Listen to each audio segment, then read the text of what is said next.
Sutherland? It'll be one of those three. Okay, one of those three.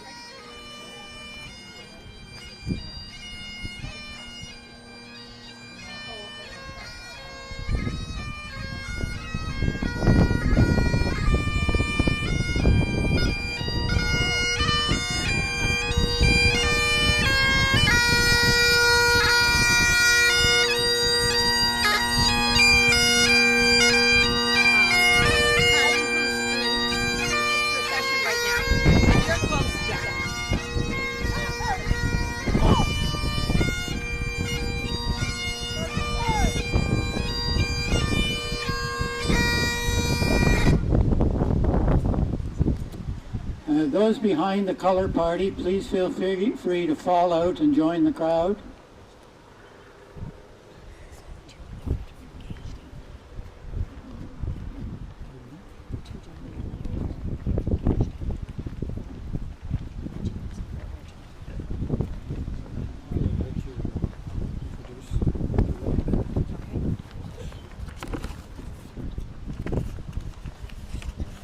I want to thank everyone for turning out today.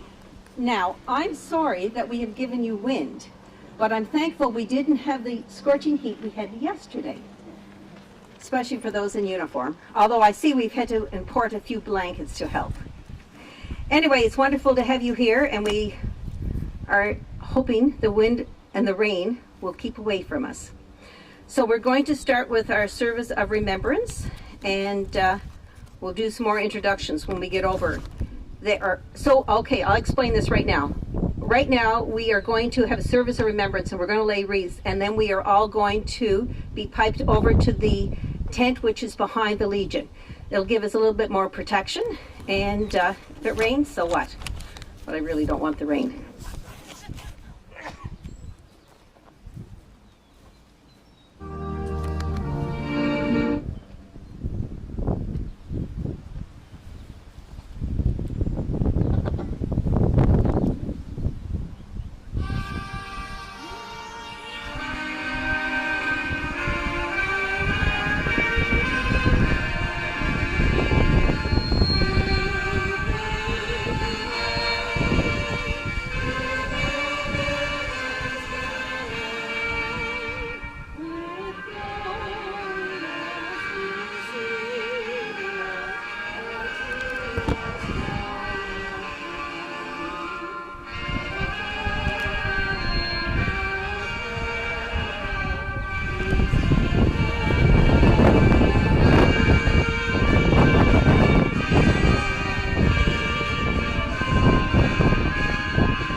So, yeah, my Spotify got ahead of me here. So we'll be going through the regular Remembrance Day format with the last post, 2 minute silence, then the lament, which Piper Jim will pipe, then Reveille, and then we'll lay the wreaths. So we'll proceed with the last post.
They shall not grow old, as we that are left grow old. Age shall not weary them, nor the years condemn. At the going down of the sun and in the morning, we will remember them.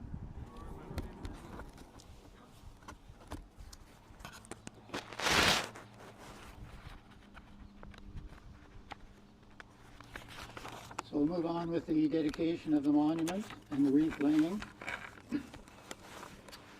During World War I, increasing numbers of men were required to support the defense of Allied countries in Europe. On July 5th, 1916, a battalion was created which was unique in the military history of Canada. The No. 2 Construction Battalion was composed of black volunteers from across Canada, the United States, and the British West Indies. A native of River John, Lieutenant Colonel Daniel H. Sutherland, was appointed to recruit and lead this battalion. The battalion proved invaluable doing forestry work in France, cutting trees, and producing lumber, a necessary commodity for its many uses during the war.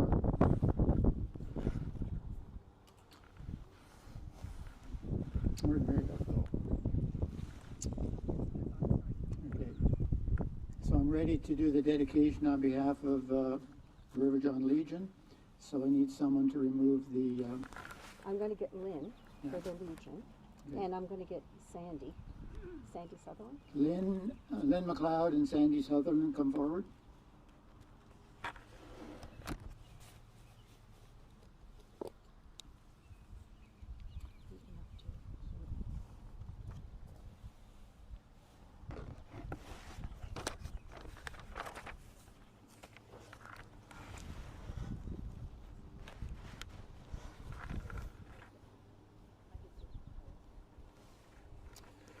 On behalf of the River John Legion, I dedicate this monument to the memory of the brave men of the No. 2 Construction Battalion and their commanding officer, Lieutenant Colonel Daniel H. Sutherland.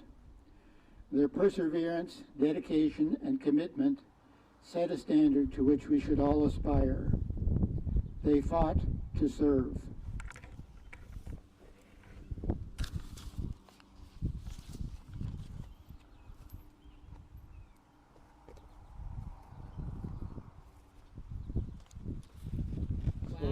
We will now proceed with the wreath laying.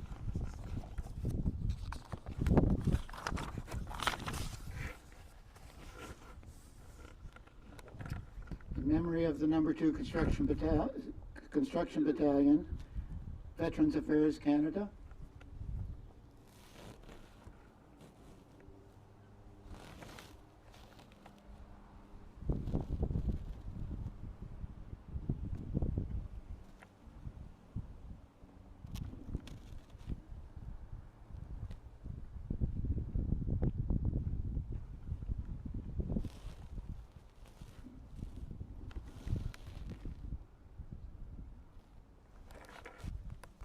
The wind will take us down. Just leave that again.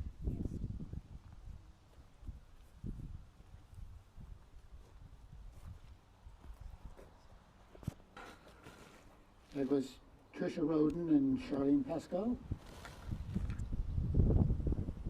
In memory of the men of the the No. 2 Construction Battalion, the Minister of African and Nova Scotia Affairs, the Honourable Twyla Gross.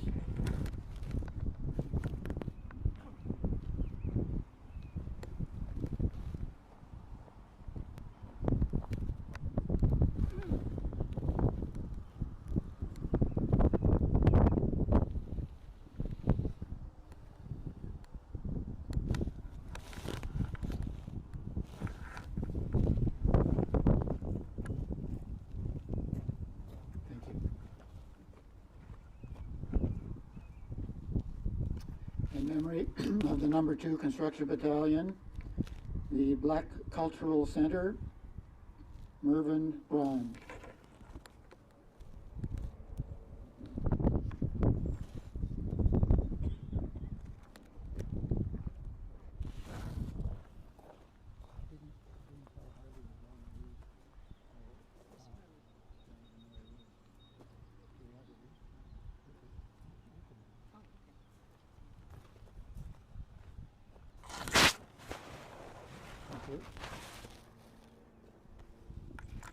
In memory of the No. 2 Construction Battalion, 144 Construction Engineering Flight.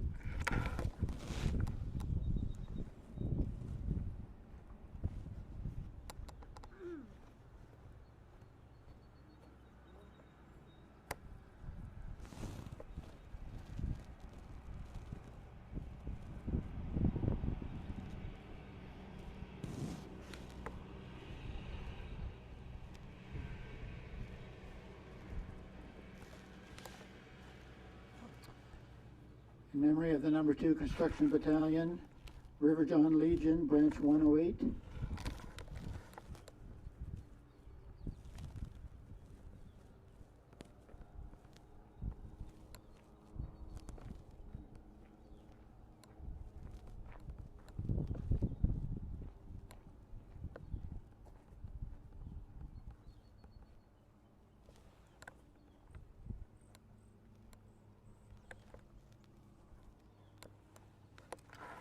And finally, in memory of the number 2 Construction Battalion, the Sutherland family, with the wreath laid by grandson Robert Sutherland.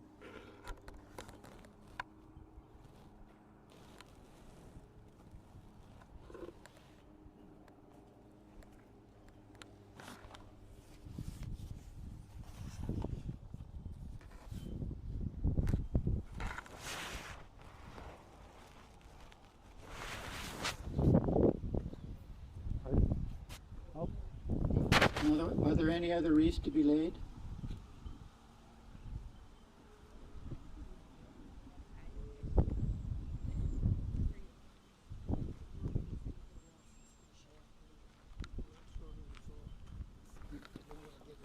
Okay.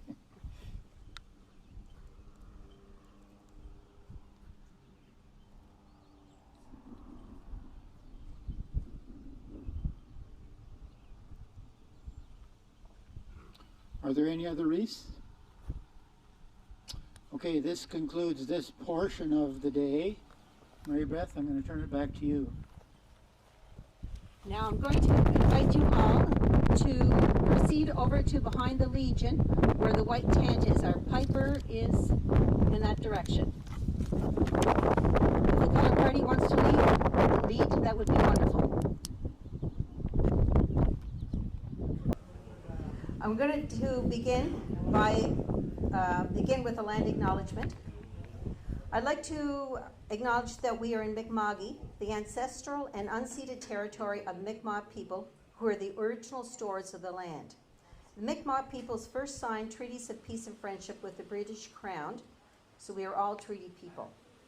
I also honor those of African descent who arrived in Nova Scotia over 400 years ago, many taken here against their will, others journeying here to seek freedom and equality. This land was settled by all of our ancestors, looking for a better life and freedom. May we all learn to work, worship, and live together in a safe, peaceful, and productive life and environment. I'm going to ask retired Captain Kevin Jerner to come up and give us a prayer.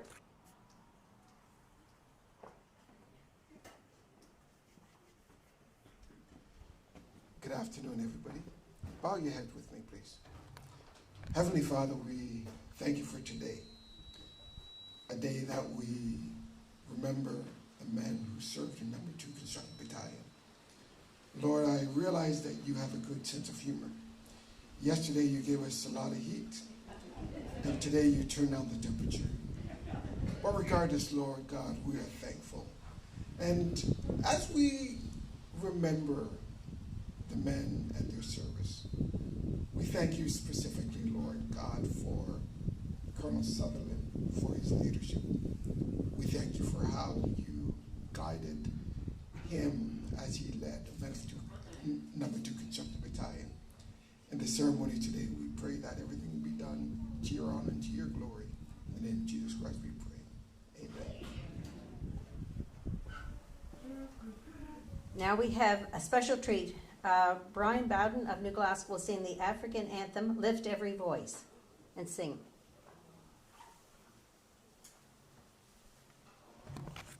Thank you for this opportunity to take part in this ceremony. Stand if you're able for the national anthem.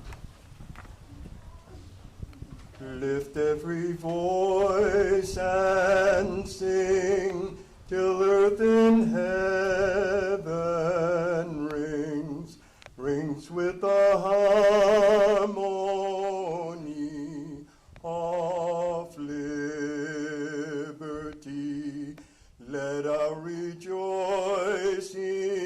rise high as the listening skies. Let us resound loud as the rolling sea. Sing a song full of the faith that the dark past has taught us. Sing a song full of the hope that thy presence has taught us. Faith facing the rising sun of a new day begun. Let us march on till victory is won.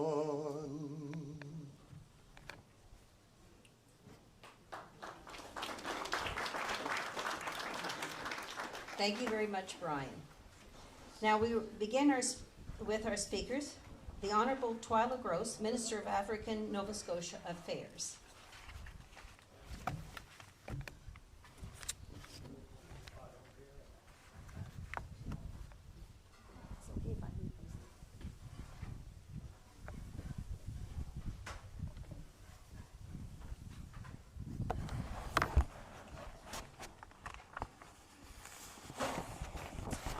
Good afternoon, everyone.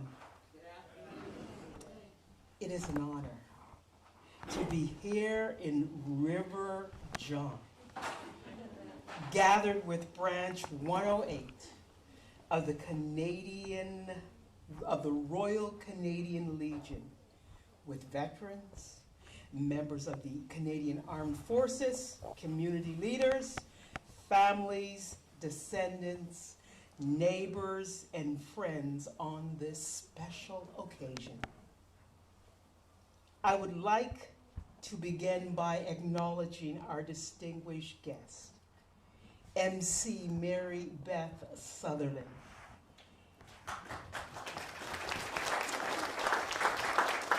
MLA Marco McLeod. The Honorable Peter McKay. Councillor Ronald Bailey. Russell Gross, CEO of the Black Cultural Centre for Nova Scotia. Mervyn Broom, President of the Black Cultural Society.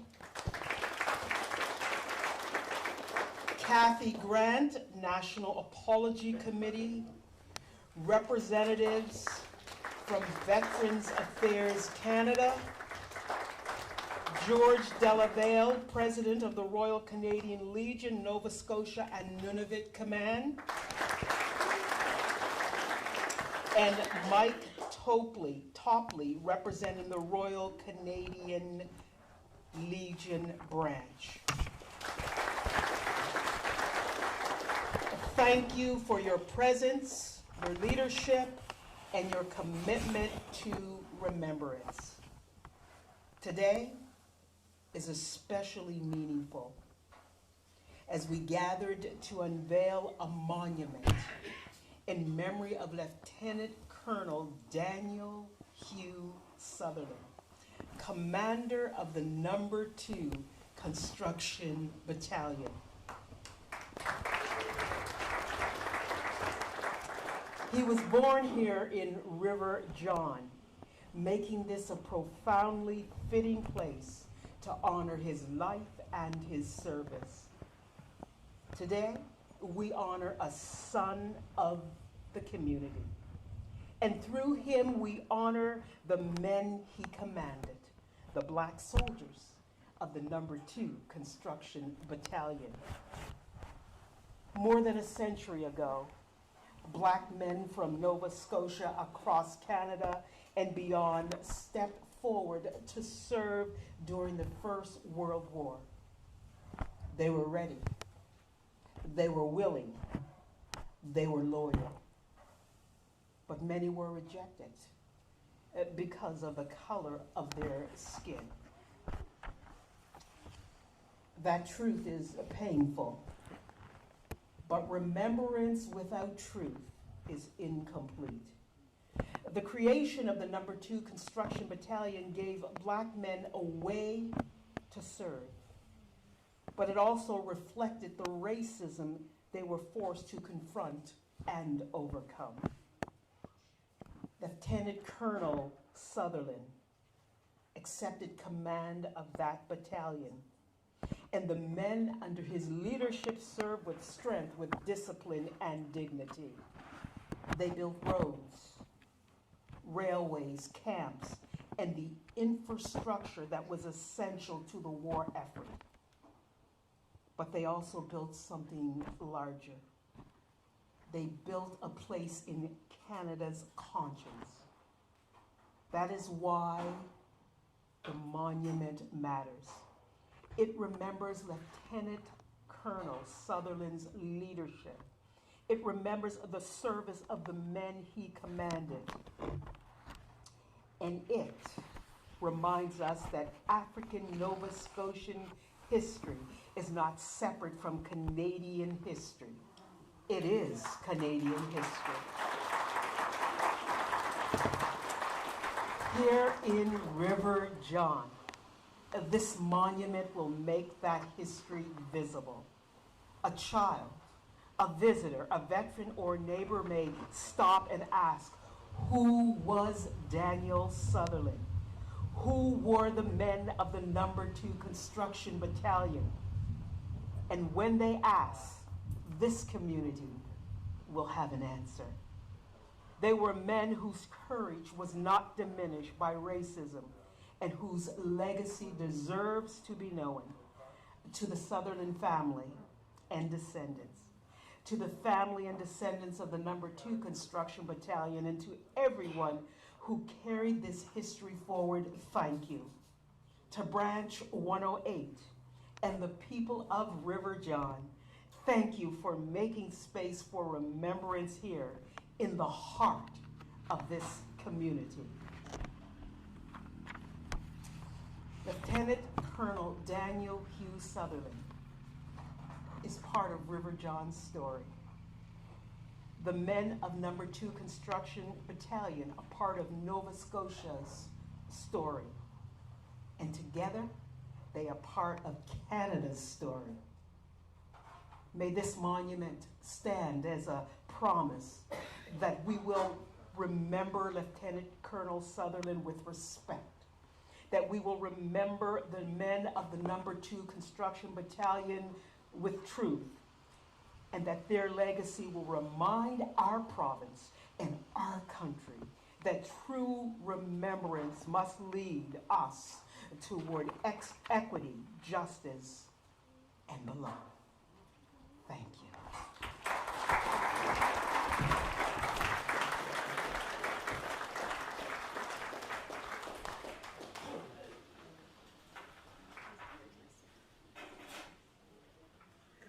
Thank you very much, Minister.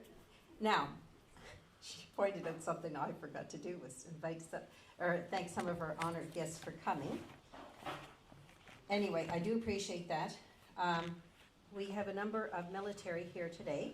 We have Rear Admiral Jacques Olivier. We have, I don't dare do this without looking.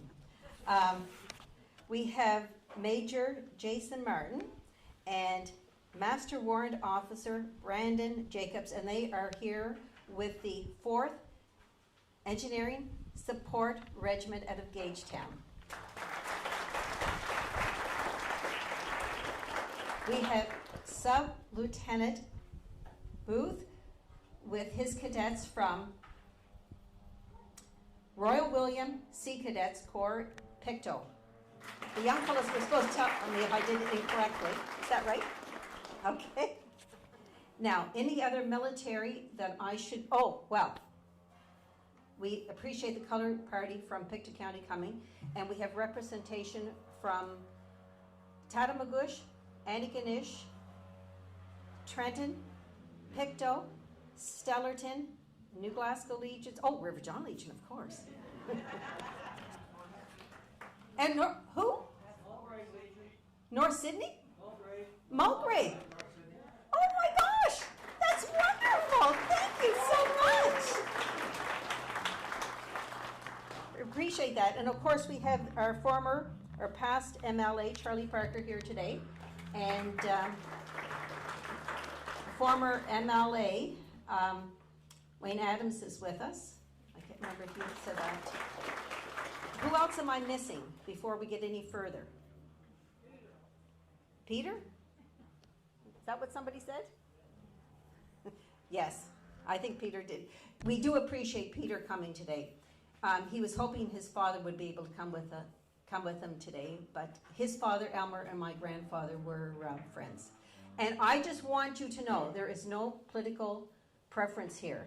I did invite Sean Fraser. He is out west today, so that's why we have some very good, able people from Veterans Affairs here with us today. So to get back on program, we're going to invite our MLA, Marco McLeod, who is also the Minister of Energy, to come.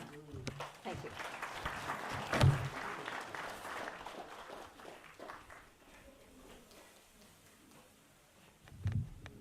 All right. Anyone else have fun at Lobster Carnival last night? My senses are being overloaded. The gift of music and the beautiful scent of the barbecue. Wow, this is awesome. And I gotta tell you a fun fact. Minister Gross is my mom's favorite MLA, so I'm not even #1 in my own house. But Twyla, thank you for those strong and proud words. It's really powerful, so thank you for that. Days like today remind us what it means to be Nova Scotian, to come together, honor those who served, and ensure their stories are never forgotten. During the First and Second World Wars, men and women from this community, they answered the call to serve. They were our neighbors, our friends, and family members. They represent the very best of Canada: courage, sacrifice, and a commitment to protecting the freedoms we enjoy today. For 100 years, Branch 108 has been at the heart of that remembrance. For generations, it has given veterans a place to belong, and this community a place to honor their service. That century of dedication is a legacy worth celebrating. But today we also recognize another remarkable legacy. Now, when we think of River John Trailblazers, we often think about a hard-fought hockey game between Tattamagush and this community. But today we celebrate a true trailblazer, Colonel Daniel Hugh, or Lieutenant Daniel Hugh Sutherland of River John, who commanded the No. 2 Construction Battalion, Canada's first and only black battalion. At a time when black Canadians were too often denied the opportunity to serve, he led these men with distinction as they made an essential contribution to the war effort overseas. His leadership helped open the door that prejudice had kept closed. It is fitting that we celebrate both of these milestones together: Colonel Sutherland's legacy of service and Branch 108's century of remembrance. They reflect the same enduring values: duty, sacrifice, and community. Today, we unveiled this monument to Colonel Sutherland, and I want to thank his granddaughter, Mary Beth Sutherland, for her leadership in making this day possible. And it was evident at yesterday's ceremony in Pictou that Mary Beth, your dedication to preserving and sharing your family's history has made a lasting contribution to the legacy of the No. 2 Battalion. So thank you very much for that.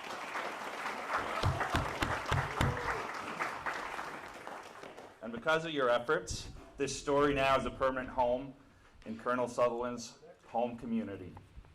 So to the Sutherland family, the descendants of the battalion's members, and the volunteers of Branch 108, thank you for ensuring that these stories continue to inspire future generations. And I guess these two legacies, both this Branch 108 that's celebrating 100 years, and Colonel Sutherland, they remind us that remembrance is not just about the past. It's a responsibility that we carry going into the future.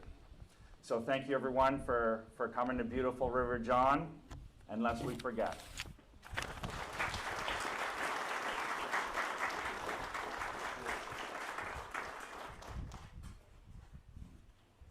Marco was making note yesterday of the hockey shirts that the Black Hockey League used to wear. There is one on display upstairs, so he was saying the Sutherland family should be purchasing their own.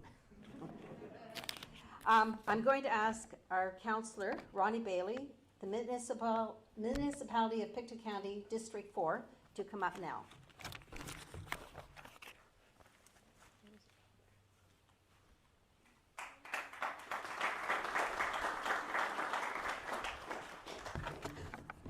Thank you, Mary Beth. It is an honor to be here with you. First of all, I want to bring regrets from the warden. Robert went through surgery through last week, and he's in the recovery mode, but unable to attend. But he sends his greetings and his congratulations. So when Mary Beth asked me if I could say a few words, having known the Lieutenant Colonel Dan Sutherland for a lot of my years, I thought first, you know, he was commander of the number 2 Battalion. I think it would have been interesting if any of them would step out of line just to hear how Colonel Dan would respond to it. I'm sure they got back in line right quick. And from now on, I'll be referring him to as Colonel Dan, because that's how we all knew him. We knew him in the village here, driving the Volkswagen, and just think of a tall man getting in and out of that Volkswagen, but he could do it pretty slick. A lot of times he took up a lot of part of the road, but he. But I have a couple of stories of Colonel Dan. When I was growing up, probably 10, 11, we used to come up and we'd play in the hall there beside Colonel Dan's house. And Colonel wouldn't be looking after us, but anyway, if one of us happened to step out of line, we were told very quickly to not do that or go home. And so there was no gray area, and there was no 3 strikes with Colonel Dan. Also, later on in my early teens, I belonged to the Salem United Youth Group. And the night of one of our meetings, there was a public meeting in River John. So our leader, Reverend Jackson, thought that'd be a good idea to take the youth group up to hear the discussion. And the meeting was about how to make River John grow or prosper or whatever. There was a lot of ideas passed around, but the one that sticks out in my mind was somebody suggested that possible getting a liquor store in the village would help. Colonel Dan was quick to his feet and suggested that we drink buttermilk would be far better off. Now, I can't tell you whether that buttermilk took off or not, but I can tell you it's 15, 16 years later before we got a liquor store.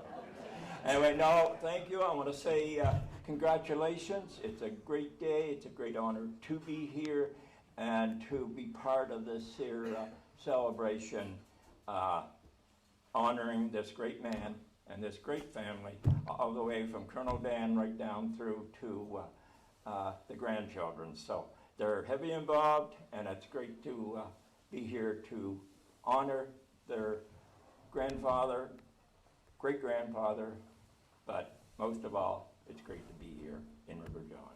No better place. Thank you.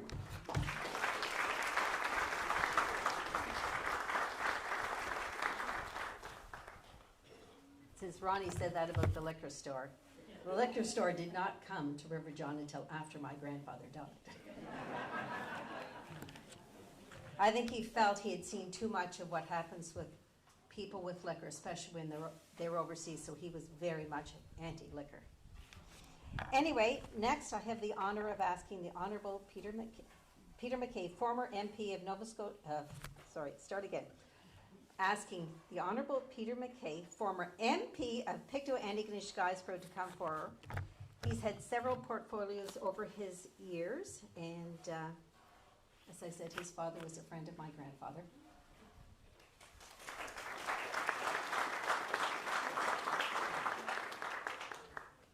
Well, Thank you very much to our elected officials, our retired officials who are with us here, members of the Canadian Armed Forces, serving veterans, reverend clergy, family and friends. I'm delighted to be here to take part, and I promise it will be a small part.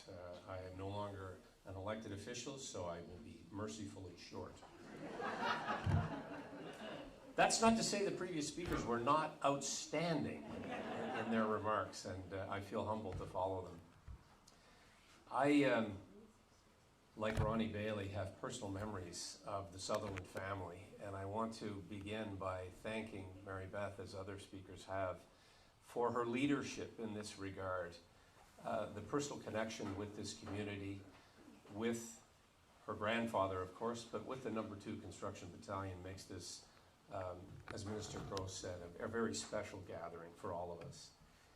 And that connectivity, that connective tissue that people feel in our communities is what binds us now, but importantly, 110 years ago today, that there was a leader in this community who chose to step outside what was considered the norm and to push against systemic racism and to demand inclusion at a time when others didn't have that courage.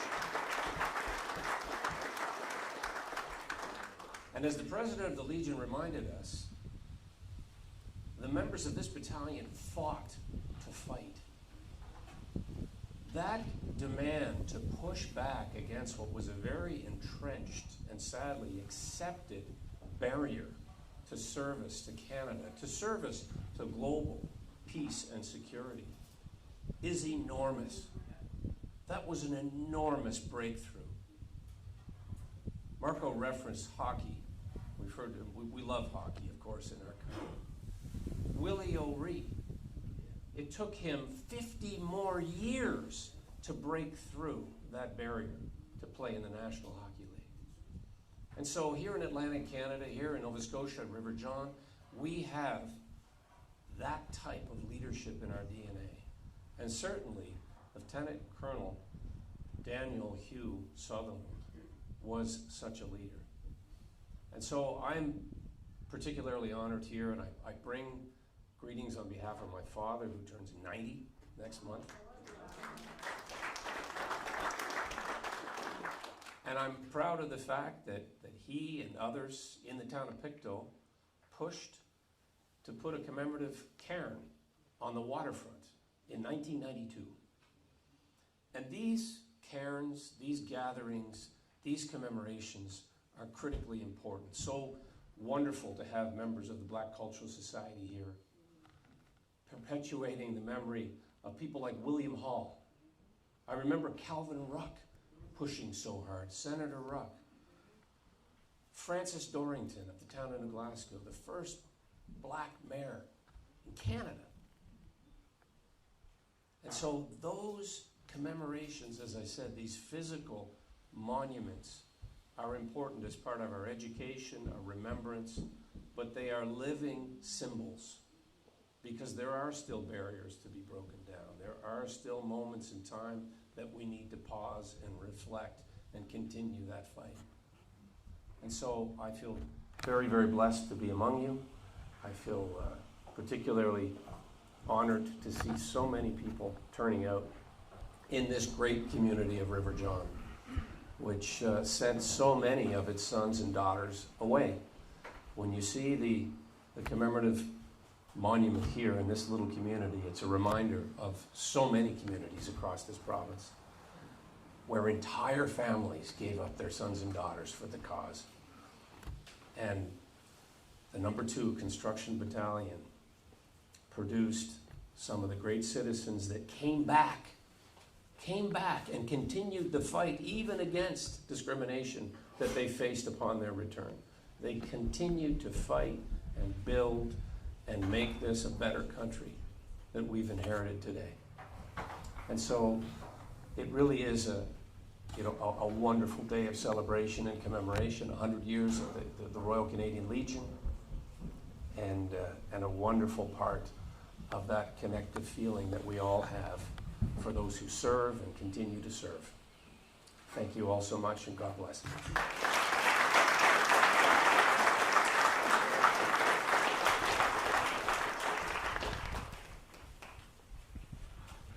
Thank you very much. I want to acknowledge Hyacinth Simpson, who's over here in the corner, and I forgot to mention that you a few minutes ago. Before I go on, I just wanted to point out there's a display upstairs for anyone to go have a look at. Hyacinth has come from Ontario with a display. Kathy Grant has come from Ontario with a display. And there's a few other displays, but I wanted to make sure that I acknowledged you, Hyacinth. Now, I'm going to ask Russell Gross, who is the Chief Executive Officer of the Black Cultural Centre of Nova Scotia, to come and say a few words.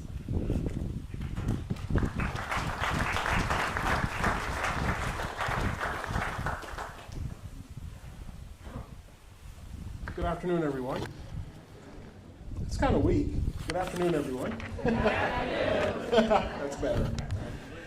Yeah. It's a privilege to be here in River John today. As we begin to acknowledge the River John, I want to begin by acknowledging the River John Legion and Mary Beth for putting this event together. It's certainly important, and we really appreciate that when we think of the history and the legacy of Number 2 Construction Battalion. Many of us gathered yesterday in Pictou for the 33rd annual Number 2 Construction Battalion Remembrance Ceremony. Yesterday was a day of national remembrance. It reflected, as was mentioned earlier, that today marks 110 years since the formation of the battalion in 1916. The men of the Number 2 Construction Battalion were honorable, and they served their country with valor, but their history was not always remembered. Today has a different feeling. Today we are not only remembering history, we're placing history in the landscape of this community right here in River John. The unveiling of the monument is a powerful act. It says that the legacy of Number 2 Construction Battalion belongs not only in books, archives, and speeches and ceremonies, but in everyday places where people gather and ask questions and learn. And it's so wonderful to see at the presence of this Legion here that there's other community infrastructure that's around that will have people that will see this monument and to understand the story of Number 2 Construction Battalion. Number 2 Construction Battalion was formed, as mentioned, on July the 5th, 1916, after black men across Canada were repeatedly denied the opportunity to serve during the First World War because of racism and anti-discrimination practices. These men wanted to serve, they wanted to wear the uniform. And you see, when you think of African Nova Scotians, which made up a large part of the contingent of the members of the Number 2, those individuals were present here in Nova Scotia for over 100 years at that point of the history. And when we look back at it, they were just as much Canadian as everyone else, but they weren't seen as Canadian. They wanted to wear the uniform, they wanted to stand for Canada, yet Canada did not fully see them. Still, they persevered. They served overseas in the Canadian Forestry Corps. Their work was hard work, but it was essential work. It was work that mattered. It was work that wasn't marginalization work. It's work that in today's Canadian Armed Forces would be revered as some of the highest capacity work, and being engineers. Their contribution was not symbolic. It was real, it was necessary, and truly it was an act of service. And right here in River John, it's especially meaningful to reflect on Lieutenant Colonel Daniel Hugh Sutherland, the commanding officer of Number 2. Colonel Sutherland took on leadership of a unit formed under the weight of racial injustice and public controversy. That must have been a remarkable task. He commanded the men who had already faced rejection, discrimination, and humiliation before they ever reached a time of service. And that morale level that he would have had to manage and keep up, that is a remarkable story in itself. His role reminds us that leadership is often tested deeply in moments of adversity. Number 2 Construction Battalion existed and a difficult and painful chapter in Canadian military history, yet under his command, these men served with discipline, dignity, purpose, and pride. This monument will help us reflect this history of those men who served, but most importantly, the leadership that was carried from a native of this community. I want to offer special thanks to Mary Beth for her dedication in helping bringing this monument forward, but to keeping the story alive. The fact that the records that Colonel Sutherland had and how eagerly, Mary Beth has worked to share those publicly so that people can get a glimpse behind the work of the number 2 and the dedication of the men of number 2. We stand here today because others carried that story forward when it wasn't even widely known. We think of the late Senator Calvin Ruck, who we mentioned earlier, Captain retired George Borden, the late Francis Dorrington, the late Mayor of Pictou, Lawrence LeBlanc, and we also recognize the efforts of those that continue to keep that change and that legacy moving forward. People like Mary Beth Sutherland, Dr. Henry Bishop, Douglas Ruck, and the Honorable Elmer McKay. Their efforts, along with the work of descendants, veterans, and historians, and many others, have helped to keep this story from falling in the margins of Canadian history to being something that is a part of national remembrance. The national apology that the Government of Canada did in 2022 was an important historic moment. It acknowledged a systemic anti-Black racism that existed at the time and that those men endured. Number 2 Construction Battalion faced those injustices not only before serving, but during serving and long after when they returned. Since the apology, there has been dedicated work to ensure that momentum continues in creating change and understanding of this battalion, and the fact that the legacy continues to move forward.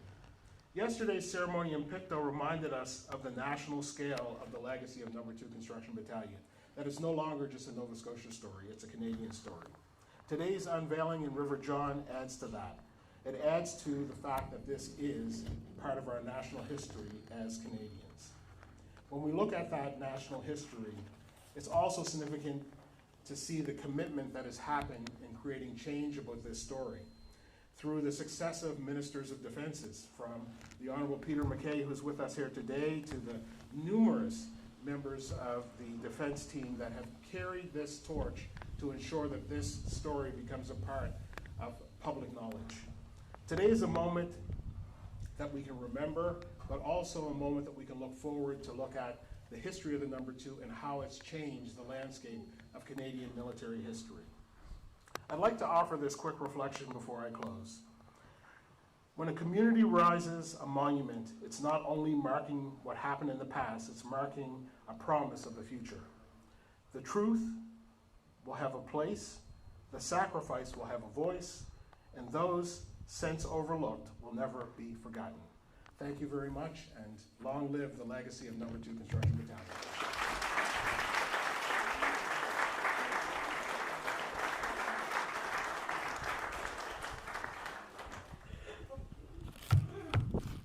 Thank you very much, Russell. I have to say one thing.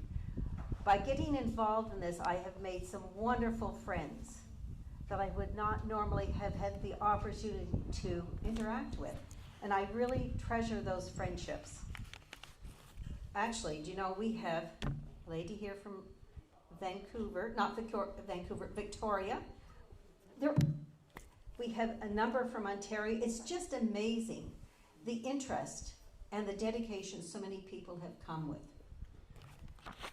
Anyway, now, I did ask if someone from Veterans Affairs would like to speak, and these lovely ladies have declined, but we're really pleased to have Tricia Roden and Charlene Pascal with us here today, and they're very approachable if you would like to speak to them, if you have any concerns or have any questions. But I also want to point out something very important about Veterans Affairs Canada. They have a program called the Commemorative Partnership Program, which has assisted us greatly. So we probably wouldn't be able to have funded that monument out there without their assistance. And the event today, we might as well say, they've done a lot in footing this bill. So we really appreciate everything Veterans Affairs has done.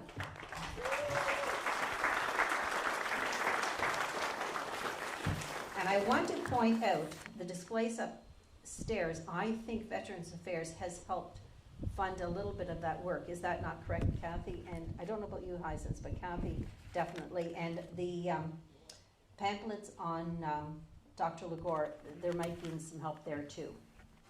Now, I'd like to ask George DeVal.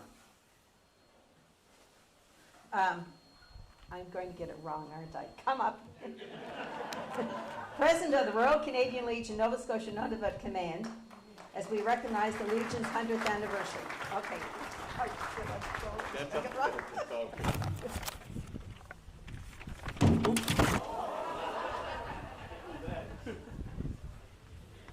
Thank you. There. Good afternoon, comrades, honored guests, friends, and family members of the 2nd Number 2 Construction Battalion. Thank you for inviting me today on such a profound occasion. We are gathered here to do something that is long overdue, yet deeply necessary. Dedicating a monument to the Number 2 Construction Battalion and to Colonel Sutherland. When the call to serve went out, these men stepped forward. They didn't just volunteer to fight for a country. They volunteered to fight for a country that at the time did not afford them the basic equality. They refused to be deterred. They formed Canada's first all-black military unit. They served with distinction, resilience, and unyielding dignity. To the members of River John Legion, lest we forget. It is just a phrase that we say on, it is not just a phrase that we say on November 11th. It is a daily commitment to remember all who served, especially those whose stories were still sidelined by history. You are helping to right the historical wrong and to serve future generations who walk past this spot and ask, who were these men? What did they do for us? So on behalf of Nova Scotia Nunavut Command, I want to extend our deepest gratitude to this branch and the community for your vision and your stewardship of our military history. May we always remember the courage of the men of the Number 2 Construction Battalion. Thank you very much.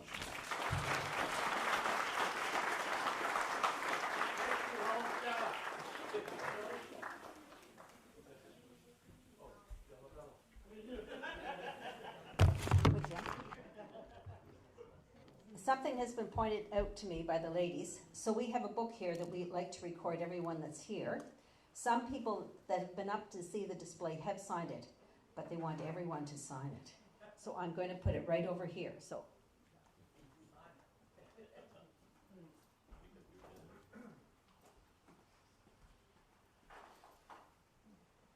Thank you very much, George, for coming and taking part. Anyway, I want to say River John is in the forefront, and that's because we're celebrating the Legion's 100th anniversary today, which is July 5th, whereas provincially and nationally, they're celebrating it on the 17th. There is a parade in Halifax on the 17th. If you want to know anything more, talk to that gentleman. Now, I have the honor to invite Kathy Grant to come up and speak to us. She was a member of the National Apology Committee, of which I was, Kevin, Russell. Who else was on the National Apology Committee? Anybody else here to see? Let's see. Anyway, there's a number of us. Okay, there you go. There was, how many of us on that National Apology Committee? Russell? 22? So that's not too bad.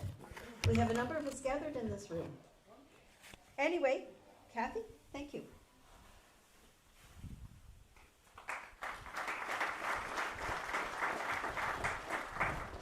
Good afternoon, and thank you everybody for coming out. Thank you, Mary Beth, for inviting me. Thank you to Veterans Affairs Canada and Department of Defense who provided funding for a number of projects. As part of, as history co-chair for the apology, part of the recognition that we wanted to see to continue was the legacy So there's a legacy fund that was made available through the Apology Committee so that multiple organizations from across Canada could go and tell the stories. So we have Dor, who's here from Victoria, and she did she was in charge of the BC story. There's Jennifer Dow from New Brunswick. We have Kevin, who's been able to do a series of accomplishments. We also engage a number of people from Montreal, all across Canada, and each one tells their story in their way. We've engaged youth, we've engaged educators, we've engaged people from across the world who each have a piece of the story to tell. We have our exhibit that's up there, and that's all I'm going to say now. I encourage you to go and visit the exhibit that's upstairs, and thank you very much. Oh, one more thing. We have Bruce McDonald, who has come all the way to go and assist with the exhibit. He went and he digitized a lot of the material for Mary Beth, so we were able to go and share this with educators across Canada. So thank you very much. I think some of Kathy's work is on CBC Kids. Yes. And also with CBC, for the 100th anniversary of No. 2 Construction Battalion, we had a traveling exhibit go across Canada. It ended up at the War Museum in Ottawa, and if you look up CBC 100th anniversary, you will see both myself and Cian going on that. Oh, Cian, Cian spoke yesterday for those who weren't there. He gave a wonderful talk at the event yesterday, and it was wonderful to have him. I have talked to Cian, on video and whatnot, but sometimes we don't get to actually meet physically, so it was a real treat to have him. I better not say much more than that. Kathy mentioned New Brunswick. I was up at the Lieutenant Governor's residence, just passing through, not as a guest. And there was a wonderful display to the No. 2, and it focused primarily on the St. John area and the band. Have you got a moment? I always like this story. My granddad wanted a military band for the No. 2. No, you are not allowed to have that. That is not, something that we will okay for you. So Granddad, there's got to be a way to get my own way here. So he thought about it. So he had a cousin in Montreal. Picked county routes. So he phoned his cousin, or telephoned his cousin and said, can you find me some band instruments? Cousin said, yeah. So he contacted somebody in the States, and he got some good quality secondhand band instruments. So Granddad now has the problem. Oh, I have to pay for this. I don't have the money. The battalion certainly doesn't have the money. So Granddad was a railway contractor, and he worked with many people across this country. So he contacted his friend Harry McLean, and he said, Harry, I need some money. So Harry said, how much do you need? Harry was a millionaire. My granddad did not mind taking advantage of Harry's pocketbook. No. 2 really benefited from Harry. Harry became the honorary colonel of No. 2. So that's how he got his band instruments. And so these men of in the band were really well known. When they were in France, Granddad would be contacted and he'd say, can you bring your band? We have a performance. And they would be invited.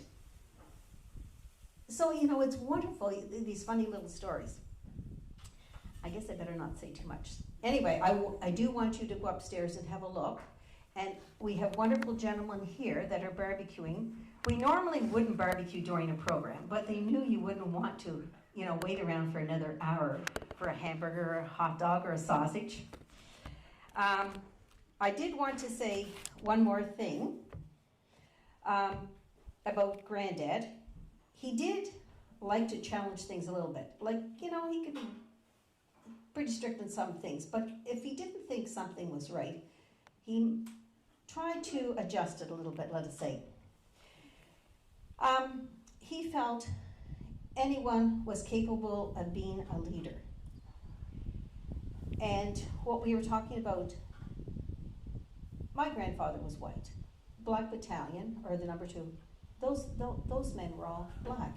So that was a bit unfair. They had white officers, and it was black men who did all the work.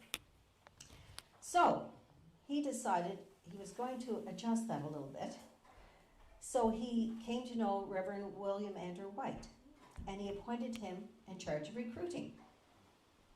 There was a method to that. He appointed him to chaplain, and he went overseas with them. And Reverend White and he became good friends, and he trusted and he valued, really, Reverend White's opinion. And he felt the prayers and whatnot were very important. Then there was another gentleman who had stepped up to help in recruiting, and he thought it was a very able gentleman. It was Dr. C.C. Lagore, and who was a graduate of Queen's University and well recommended as a medical doctor. Anyway, he was a wonderful asset to number 2 in recruiting. And Granddad wanted him to go overseas with him as a medical doctor. It turned out there was nothing Granddad could do about it. He wasn't able to take him. But in his place, he phoned another friend up who was Dr. Dan Murray of Tatamagouche, which is just up the road. So Dr. Murray went over as a medical doctor. There is a display upstairs on Dr. Lagore and some of his history. So one door was closed, another door was open for him. Probably not the door he wanted, but another door was open for him. So it's very important to look at the history of all these men and women. I guess not women so much then, but you know, women were a huge force behind these men. So I think I better safely conclude this event, but please sign the guest book and go upstairs and have a look around. And I truly, truly appreciate each one of you coming today and joining us. Thank you very much.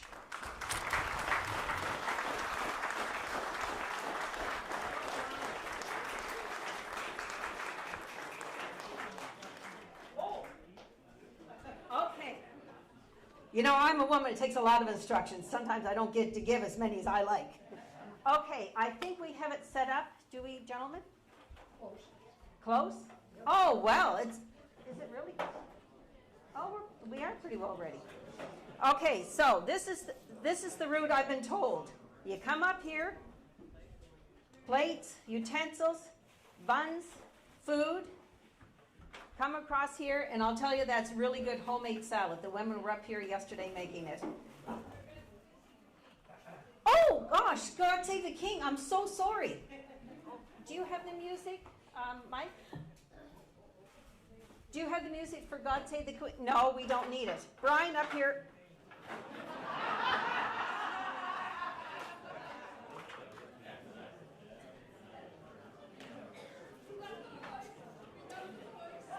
Joan, thank you very much for noting that I had forgotten that. That would not be a good thing.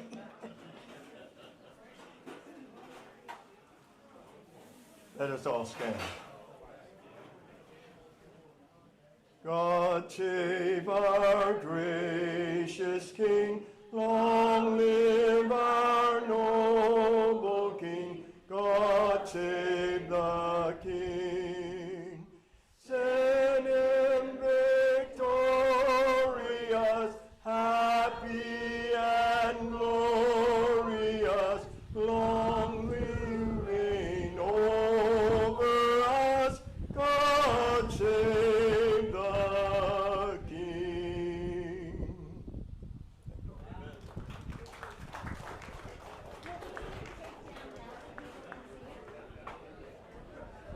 We have a cake that I'm going to get brought down so people can see it before we cut it, because I think it's a beautiful piece of work.